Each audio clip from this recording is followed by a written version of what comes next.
2023년도 이제 저물고 있습니다. 올해 여러분들의 삶은 어떠셨습니까? 정치 사회적으로 또 지구적으로는 매우 혼돈스러운 한 해였습니다. 오늘 홍한택 집사님께서 기도하는 과정에서도 간청했지만 전쟁의 소식과 그리고 또 방사능으로 오염된 그 물을 바다에 버리는, 그리고 또 우리도 역시 우리 사회도 뭔가 그 정의가 무엇인지 평화가 무엇인지를 알지 못하는 혼돈스러운 한 해였다라고 말할 수 있습니다. 민주주의는 퇴보했고 무책임한 정부 탓에 많은 사람들은 실망과 분노가 쌓여가고 있는 한 해였다라고 총평하고 있습니다. 여러분 그 일전 뉴스에서 보셨겠지만 결리망이라고 하는 단어 사자성어를 뉴스에서 보셨을 것입니다. 전국의 교수들에게 한 1,400여 명의 교수들에게 그 조사를 해서 투표하게 해서 가장 현 우리 사회에 적절한 단어가 사자성어가 뭐냐라고 해서 고른 게 이제 이 결리망이하고 두 번째가 적반하장이었다고 합니다. 이 결리망이라고 하는 뜻은 뭐 말 그대로 이익을 보고서 잊을 망자 의를 우자에서 정의를 잊어버렸다, 망각하고 있다라고 하는 이 단어입니다. 아마 적반하장이라고 하는 단어도 그런 점에서 맥락을 같이 하는 것 같습니다. 이 결리망이라고 하는 이 사자성어가 이제 만들어진 건 장자의 책에 나와 있다고 하는데, 장자가 한 정원에 사냥을 나갔습니다. 근데 그 큰 이제 그 사냥물의 어떤 목표를 발견하고 새에게 화살을 쏘려고 이렇게 보고 있는데 그 새가 전혀 의식하지 않고 앞만 뚫어지게 쳐다봐서 앞에 뭐가 있나 이렇게 봤더니만 그 앞에는 제비가 있었다고 합니다. 그리고 저 제비도 그 뒤에 큰 새가 자기를 노리고 있는 것을 보지 않은 채 그 앞에 있는 매미만 노려보고 있었다고 합니다. 그러니까 매미를 향해서 제비가, 그리고 제비를 향해서 큰 새가 있었습니다. 그래서 장자가 그걸 보고 사람 그 세상 이치가 다 그 이익을 보면 이렇게 다른 것을 잊어버리고 있구나, 위험이 오고 있는 것을 잊어버리고 있구나라고 하는 것을 깨달았습니다. 그래서 이제 나온 게 이제 결리망이라고 하는 단어이기도 하고 당랑박선이라고 하는 그 단어도 있습니다. 거기 이제 매미 대신에 사마귀가 나오는데, 아무튼 이러고 딱 이제 장자가 좋은 깨달음이다 생각하고 있었는데, 옆에 그 정원에 그 공원에 이제 관리자가 나타나서 장자에게 꾸짖었습니다. 여기 함부로 들어오면 안 돼요 라고 꾸짖어서 쫓겨났다고 합니다. 그러니까 결국 제비는 매미를, 또 큰 새는 제비를, 또 장자는 큰 새를 보고 있었지만 장자 뒤에 누가 있었어요? 공원 관리자가 있었습니다. 그러니까 그걸 깨달은 장자조차도 자기 뒤에 누가 있는지, 자기 앞에 것에만 매여가지고 뒤에 뭐가 오는지를 잊어버렸던 것을 이제 견주어서 결리망이라고 하는 단어를 사자성어를 만들었다고 합니다. 눈앞에 이익을 보고 눈앞에 있는 것만 보고서 그 뒤에 있는 것을 보지 못하는 어떤 사람의 단견을 이제 상징하는 말이 되었습니다. 2023년 우리 사회가 결리망이였다고 한다면 그 사회를 구성하고 살아가고 있는 우리 시민들의 각자의 삶은 어떠했을까 하는 걸 생각합니다. 실제로 시민들이라고 해서 크게 다르지는 않다고 봅니다. 우리도 역시 이익의 눈앞에 그 이익의 눈이 어두워서 뒤에 무엇이 오는지를 보지 못한 채 살아갈 때가 너무나 많이 있습니다. 우리가 국가에게 기대하는 건 각각 개개인들은 결리망이한다 할지라도 정의롭고 그리고 법을 준수하는 국가만은 그래도 최소한 결리망이가 아니라 결리사의하는 이익을 보면 이득을 보게 되면 의로움을 생각하라라고 하는 말 결리사의를 기대하고 있습니다. 그런데 정부조차도 국가조차도 이익에 눈이 어두워서 모든 시민들의 삶을 팽개쳐버리는 이런 현실 앞에서 우리가 큰 실망하고 또 뭔가 우리 사회가 변화해야 된다라고 하는 것을 기대하게 됩니다. 우리가 하루하루 삶을 살아보면 또 다달이 우리가 살고 있는 것을 되돌아보면서 그리고 한 해를 마치면서 우리의 삶을 돌아보면서 정말 나는 결리망이했는지 아니면 결리사의를 하고 있는지 라고 하는 것을 우리 스스로를 성찰해 가야 할 때라고 생각합니다. 특별히 오늘 23년 마무리하는 한 해에 우리가 지난 364일 동안 나는 어떻게 살았을까? 나는 정말 이익에 있어도 나는 정의를 생각하고 살았을까? 아니면 그런 이익 앞에서 굴복하고 또 그런 사람들을 보면서 나도 거기에 동조하고 있지는 않았는지 돌아보게 됩니다.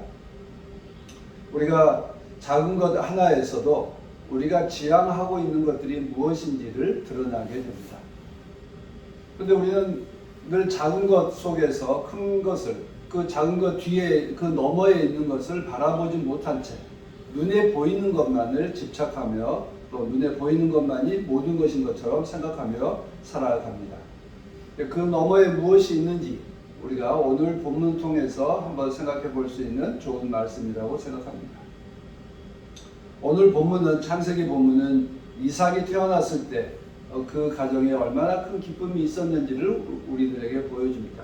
더구나 아브라함과 사라 어떤 분들이었습니까? 이미 이때는 아브라함은 100세 그리고 사라도 90여 세에 가까운 나이였습니다. 그래서 도저히 아이가 태어날 수 없다라고 생각했던 그 집안에 아이가 태어나서 모두에게 이삭이라고 하는 그 기쁨, 웃다라고 하는 단어인데 모두에게 웃음이 가득했던 그 모습을 우리에게 전합니다. 그리고 오늘 이제 누가복음에 오랜 세월 동안 메시아를 기다렸던 시므온과 안나 그리고 거의 상대적으로 아주 젊은 마리아와 요셉이라고 하는 젊은 부부가 등장하고 있습니다. 시므온과 안나 두 분은 누가복음 여기에서만 한 번 언급된 채 더 이상 등장하지 않습니다. 그래서 그분들이 어떤 삶을 살았는지 어떻게 삶을 마쳤는지 우리는 알 수가 없습니다. 그러나 오늘 본문에서 보는 것만으로도 그분들이 참 훌륭한 신앙인이었고 또 그 믿음대로 잘 이루었다고 하는 것을 축복받은 신앙인이었다고 하는 것을 볼 수 있습니다. 그분들은 어린 아기를 통해서 메시아를 보았고 또 그 메시아를 중심으로 해서 많은 갈등과 또 지지와 찬사 이런 것들이 교차할 것이다라고 하는 것을 본 것을 우리들에게 전해주고 있습니다. 하나님의 은혜가 어떻게 이루어져 갈까? 그리고 그 하나님의 은혜가 이루어졌지만 사람들은 그에 대해서 알아보지 못하기도 하고 또 때로는 그 은혜를 때문에 서로 갈등하고 싸워간다라고 하는 것도 우리에게 전해주고 있습니다. 아기 예수를 통해서 오늘 이제 그 요셉과 마리아라고 하는 젊은 부부와 시므온과 안나라고 하는 나이든 두 분의 모습들이 매우 대조적으로 우리들에게 보여주고 있습니다. 요셉과 마리아는 어떤 사람들이었는지를 오늘 이 본문에 보면 나타나는데요. 그분들은 율법에 따라서 매우 성실한 분, 율법을 지키기를 매우 충실했던 분이었다는 것을 말하고 있습니다. 22절에 모세의 법에 따라서, 23절에 율법에 기록된 바에 의해서, 24절에 율법에 이르신 바를 이루기 위해서, 또 27절에도 율법이 정한 대로, 또 이제 39절에도 율법이 규정한 것을 모두 마친 뒤에 돌아갔다. 뭐 이런 식으로 해서 마리아와 요셉에 대한 설명을 할 때마다 율법이 정한 대로 모세 그 법이 기록된 대로 했다라고 하는 것을 말하고 있습니다. 그런 점에서 그 요셉과 마리아는 매우 성실하게 이스라엘 사람들답게 주께서 명하신 대로 그것을 이루기 위해서 자기의 그 성심껏 행하고 있다고 하는 것을 전하고 있습니다. 젊은 부부가 아기를 안고 성전에 들어오는 모습을 한번 상상해 보십시오. 그렇다고 해서 그 사람들이 아주 부유하거나 하지 않은 채 아마 지금 저렇게 일상적인 모습이지 않았을까 싶어집니다. 가난하지만 자기의 믿음대로 실행하는 모습입니다. 오늘 그분들이 요셉과 마리아가 가난했다라고 하는 것은 비둘기 한 쌍을 그 제물로 드렸다라고 하는 그 대목에서 볼 수 있습니다.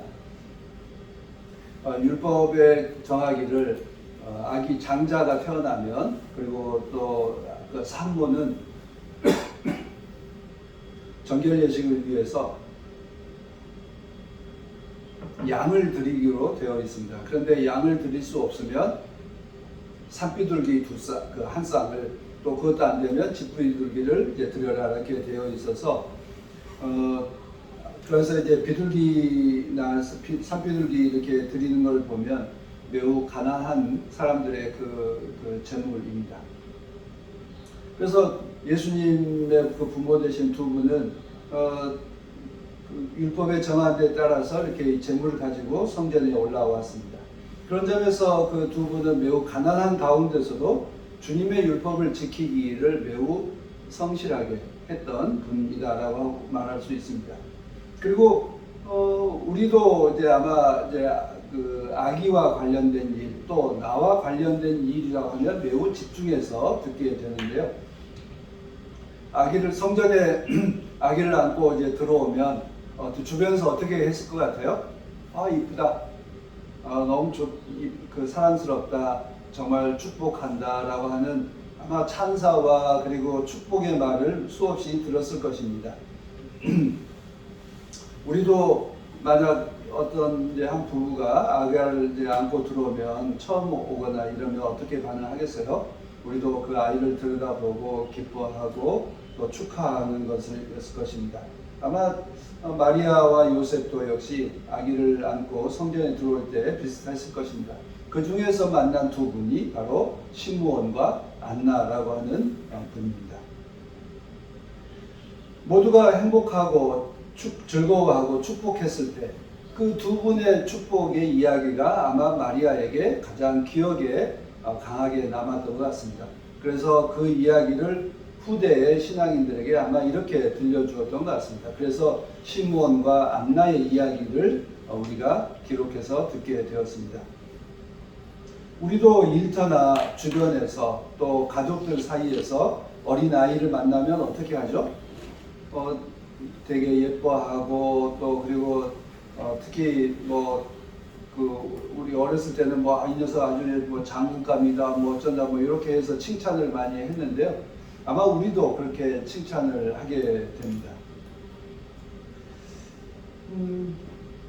아가들을 그렇게 축복하는데 조금 크면 어떻게 돼요? 그건 귀엽다, 이쁘다라고 한 말만 하고 그 아이의 장래에 대한 이야기를 우리 보통 생략하고 하지 않게 됩니다. 그런데 저는 오늘 이 시므온과 안나의 이야기를 보면서 성장해도 여전히 그 아이의 미래를 위해서 기도하고 그리고 바라고 염원하는 것들이 계속되었으면 좋겠다라고 생각을 하게 됐습니다. 그래서 정말 청년들의 그 미래를 위해서도 우리가 함께 기도하고 축복해주는, 그래서 모든 사람들을 만나면 그 사람의 미래가 하나님의 뜻 가운데 살아갈 수 있게 되기를, 그래서 하나님의 뜻을 이루어가는 복된 사람이 되어가도록 축복해주는 그런 사람의 만남이 되었으면 참 좋겠다라는 생각을 합니다.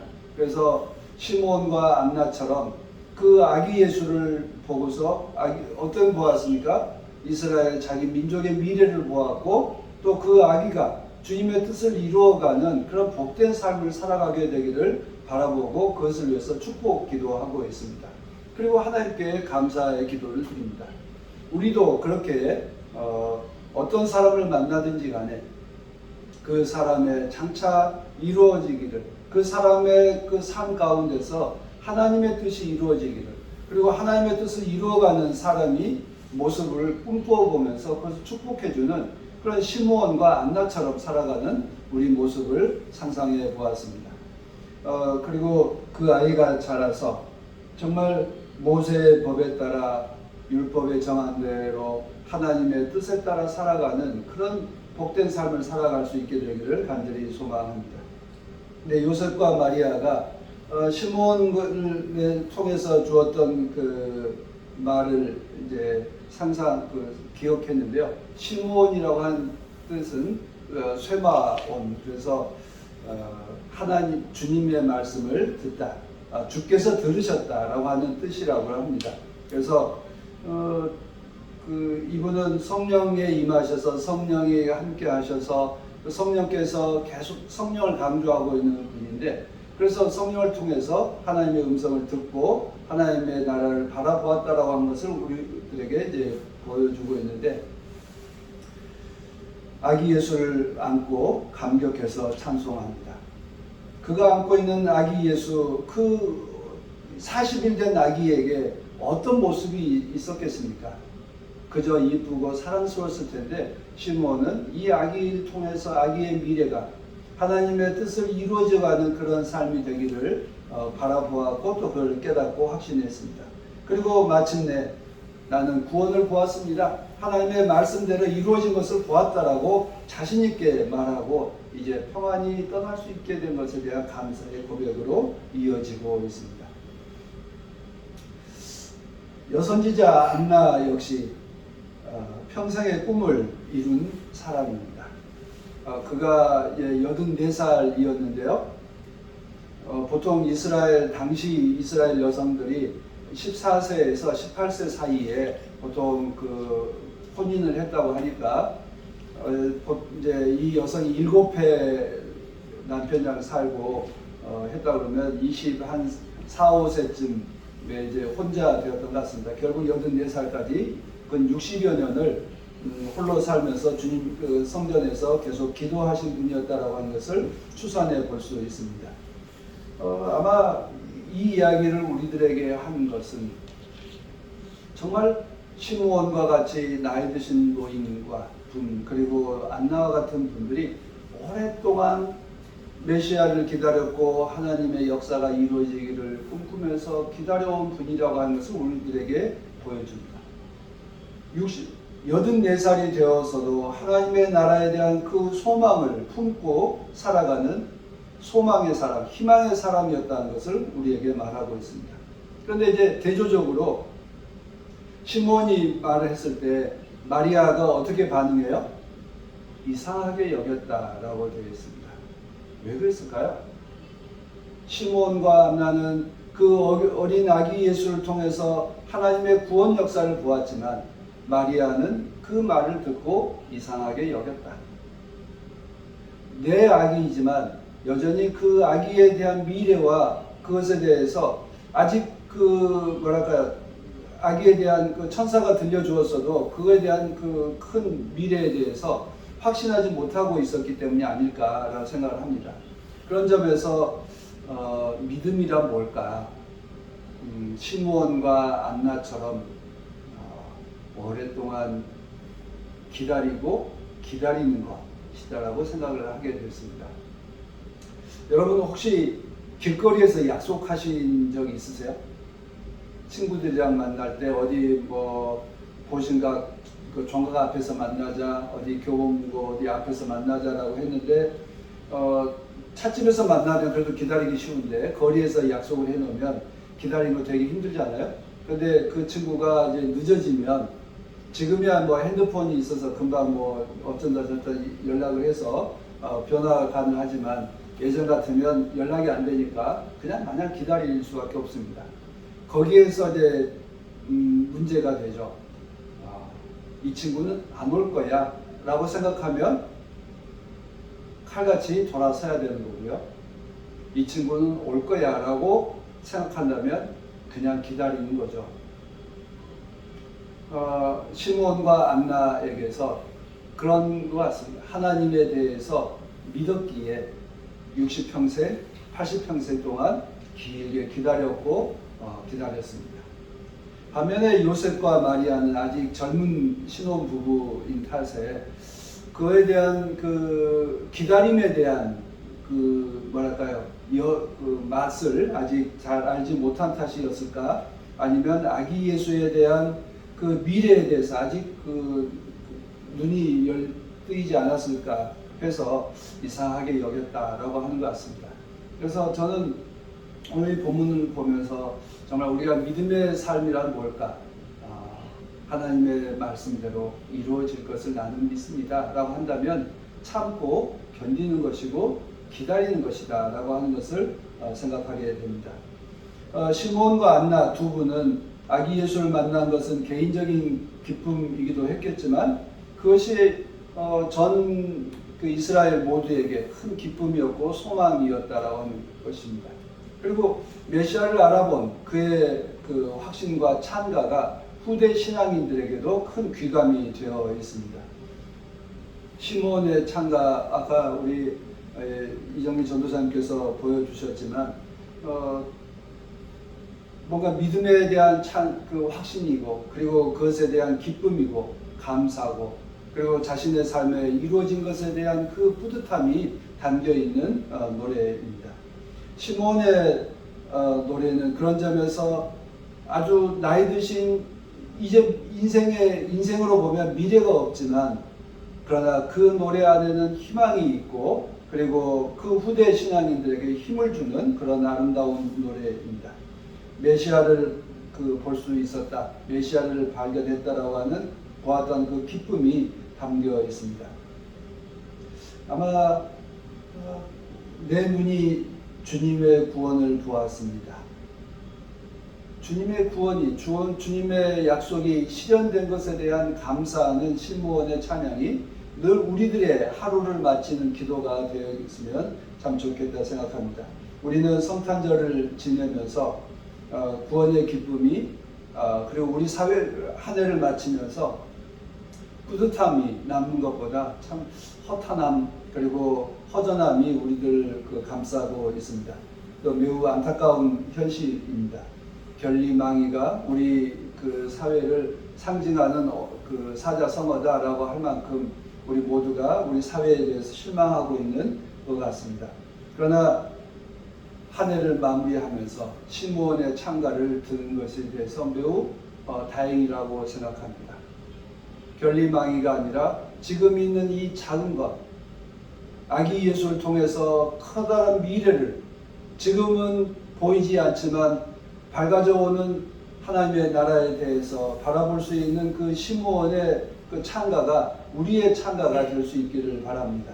지금 우리는 매우 힘들고 어려운 세월을 지냈지만 이 오늘 우리들이 실망한 것 속에서 실망한 것 그 자체가 우리의 기대가 무엇인지를 반영하고 있기 때문입니다.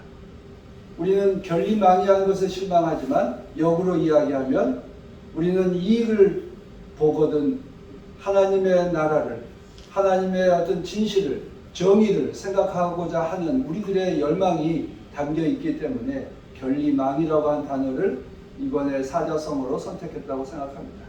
그런 점에서 우리 그리스도인들이야말로 모두 힘들고 어렵다라고 말할 때 하나님이 오고 있습니다.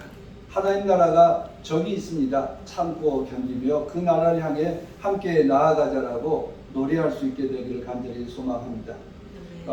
믿음은 인고의 시간을 통해서, 기다리는 시간을 통해서 연그러져 가고 커져가는 것 같습니다.